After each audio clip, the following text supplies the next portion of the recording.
guys! Welcome back to another Planzilla video. For today's vlog, we are here at Island City Mall and we will take you with us in checking out the variegated plants that you can add to your collection before 2021 ends. It's a bit late and I think the mall will be closing in an hour. Buti na lang nakahabol pa kami. So if you are interested, just keep watching. But before that, please don't forget to subscribe, tap the notification bell so you'll be notified whenever we have a new video. Let's begin!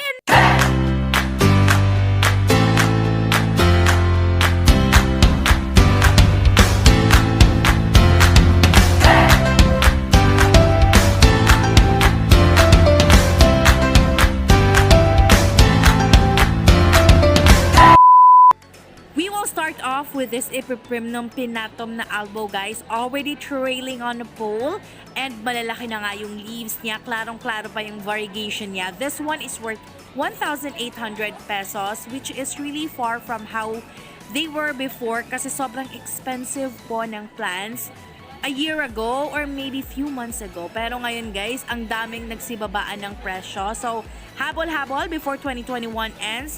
This white wizard yata to, is 4,500 pesos. And of course, with variegations na, makikita nyo merong mga maliliit na patches.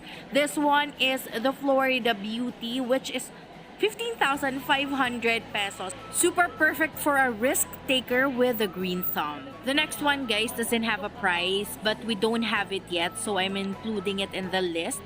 It's a variegated Adansonii. Another stunning beauty is here, which is the Monstera borsigiana, Japan Tiger Albo. And as you can see, grabe yung variegation niya. Meron pang naka half moon.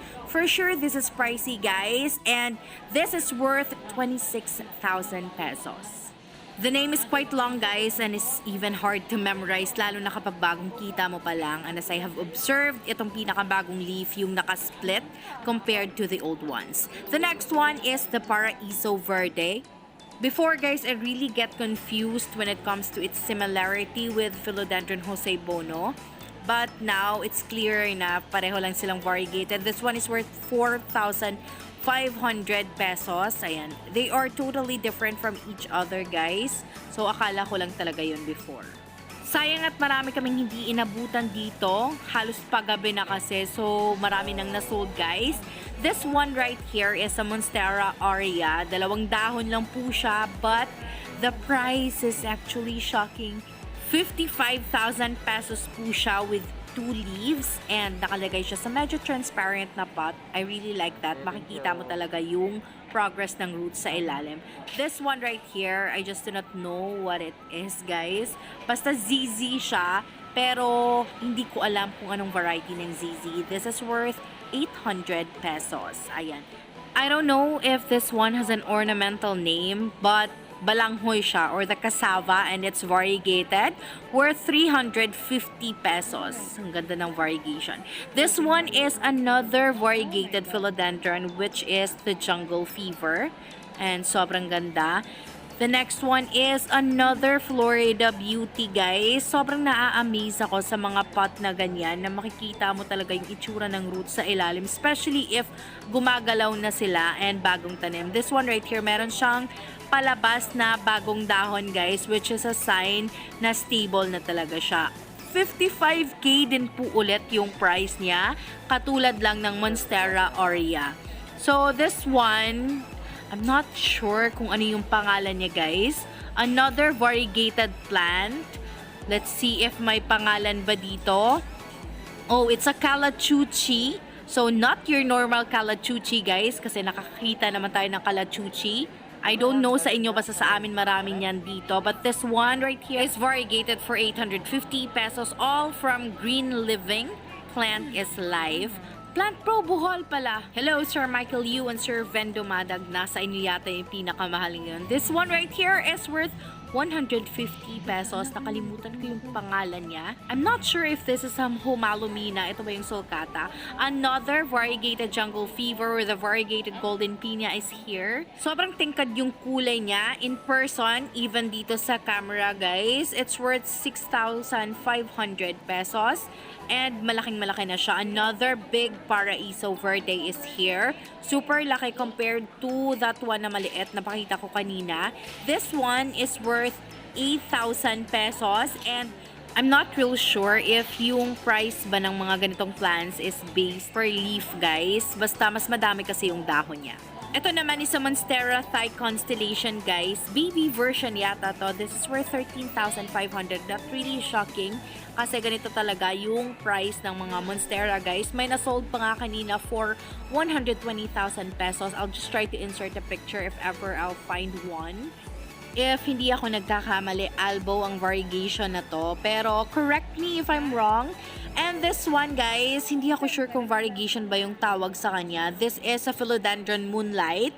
But try to check out the leaves kung variegation ba yung tawag dyan. Kasi merong mga nag-iiba-iba ng kulay.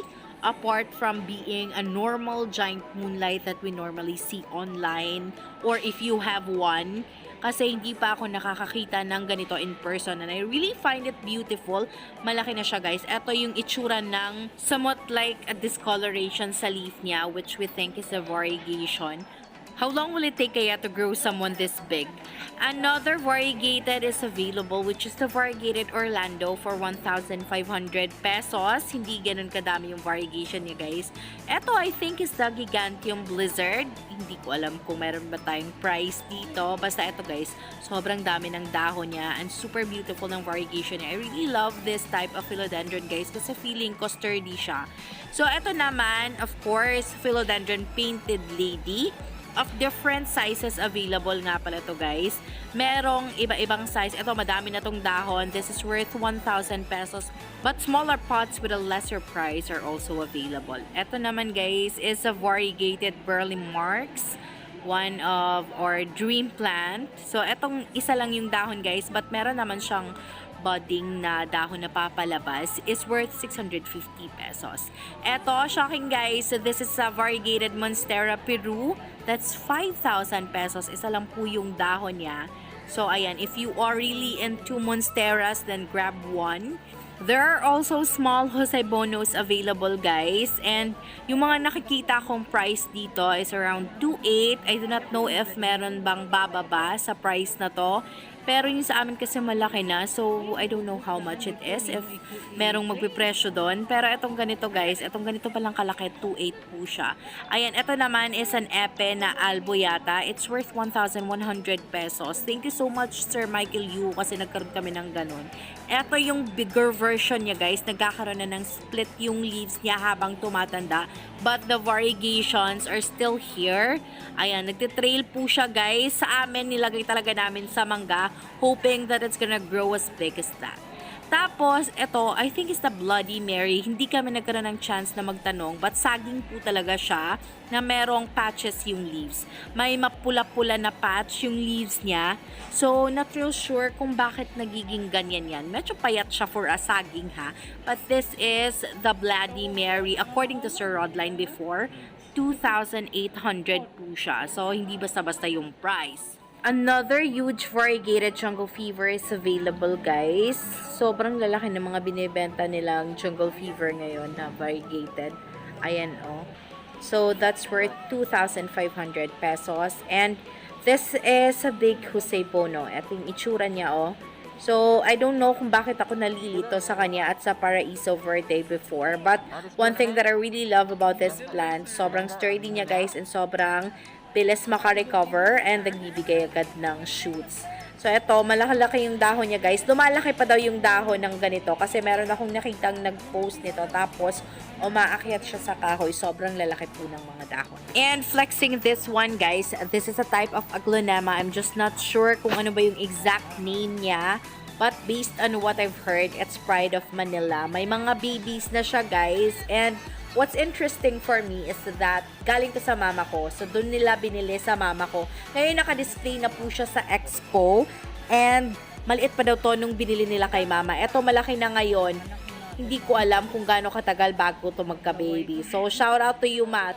Just right above this one is a beautiful variegated pearl marks na for the eyes only. Unfortunately, hindi binibenta to guys, but this is really beautiful. Merong pang ang mga leaves na nag-full blast yung variegation. But merong iba na medyo pakunti-kunti lang, but still beautiful, and lahat ng leaves nagpapakita ng variegation. I just do hope that this will be for sale soon, or baka yung babies niya mabenta. Eto guys is a lipstick caladium, whatever you call it. Wala po siyang price, pero eto siya ngayon. First time kong nakakita sa kanya in person. Siguro hindi naman kasi madami yung caladium sa bahay. And another white wizard is here. So, walang price guys, but klarong-klaro yung variegation niya. Nag-half moon pa guys. Hindi nga lang lahat ng dahon variegated ha. So, of course, hindi naman mawawala sa mga variegated list ang Philodendron Pink Princess. Eto siya. Meron silang mga available dito. Pero syempre, hindi na gaanong rare for us yung Pink Princess guys. Kasi sikat naman siyang Philodendron. And the next one is a smaller Paraiso Verde guys. Ito daw yata yung pinakamaliit. So, I'll just try to show you the variegation up close. Ito siya, oh. Medyo mura lang to guys compared to the others. And pwede pa daw magka-discount. You may try asking for it. Pero merong maganda dito, which is the variegated sensation guys. Ito siya, oh. Super ganda ng variegations. And expected na. Itong mga ganito guys, medyo pricey talaga sila. This big one right here is worth 6,500 pesos. But if you are looking for some cheaper price, syempre meron din silang mga maliliit na available. Etong isa na to is worth 1,800 pesos. Ito, it's around 2 plus guys, yung price niya. So, meron pa din sila. Baby yata to ng isa. Tapos, another variegated Jungle Fever. Madami silang mga ganito na available. Pero, yun nga, napakita ko naman yung iba dito. So, meron na kasing naghahanap. Merong naghahanap ng mas malaki. Or, if kagaya kita, na syempre, low-key lang tayo. Doon tayo sa mga low price, sa mga mas maliliit. Ito naman guys, I think is the Gigantium Blizzard. Wala kasing nakalagay na pangalan. But it's already sold. Hindi pa nga lang kinukuha. Kaya nakikita pa natin siya na nandito pa ngayon. So, it's worth 4,000 pesos. And look at how beautiful the leaves are. So, when it comes to variegated plants, guys, mas strong yung ganong itsura ng variegation. Eto naman, guys, nakalagay na nga sa sulok. This is the Philodendron Ring of Fire. Sobrang liit pa. And another variegated one is here, which is the Lime Fiddle or the Golden Dragon. So, meron na kami nito. Unfortunately, hindi pa bumabalik yung pagka-variegated niya or hindi pa nagpapakita. So, according to the owner, just morning sun. So, enough na yun guys to let the variegation come back. So, try nating i-expose sa morning sun. Parang nalilibot na namin lahat dito guys. Pero meron pa rin akong nakikitang maganda dito. So I really find this beautiful. The Echinopsis tricolor. Meron siyang green, white, and pink na kulay. Tapos ito is another monstera na Borsigiana yata to. Or the Albo. Pareho lang naman yata yan. So it's worth 21,000 plus. So expected na yung mga price na ganito guys sa mga monstera, especially sa mga makukulay na monstera. So, Albo Borsigiana yung tawag sa kanya. So, ito naman is a white princess and this is how beautiful the variegation is. I do not know kung ano yung pinagkaiba nila. Basta nakikita ko lang sa petiole, guys. Merong pagka-white, katulad yata ng White Knight. And I think dun siya nagdidiferensya dun sa White Wizard na plain green lang yung petiole nila. So, correct me if I'm wrong and if you have something else to say when it comes to their difference, go on.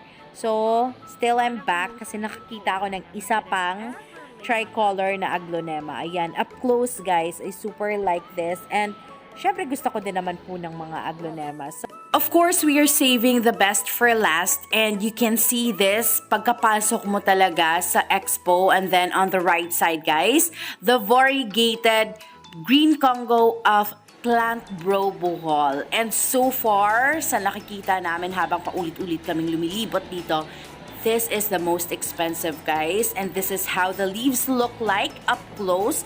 Of course, there is a signage that you are not allowed to touch the leaves, pero pag nakita mo talaga yung price, hindi mo gugustuhin hawakan yung 310,000 pesos. So yun guys, you just made it till the end, and I hope we have guided you as to what you can get before 2021 ends. Please do not forget to subscribe and tap the bell icon para ma-notify kayo pag may bago kaming video.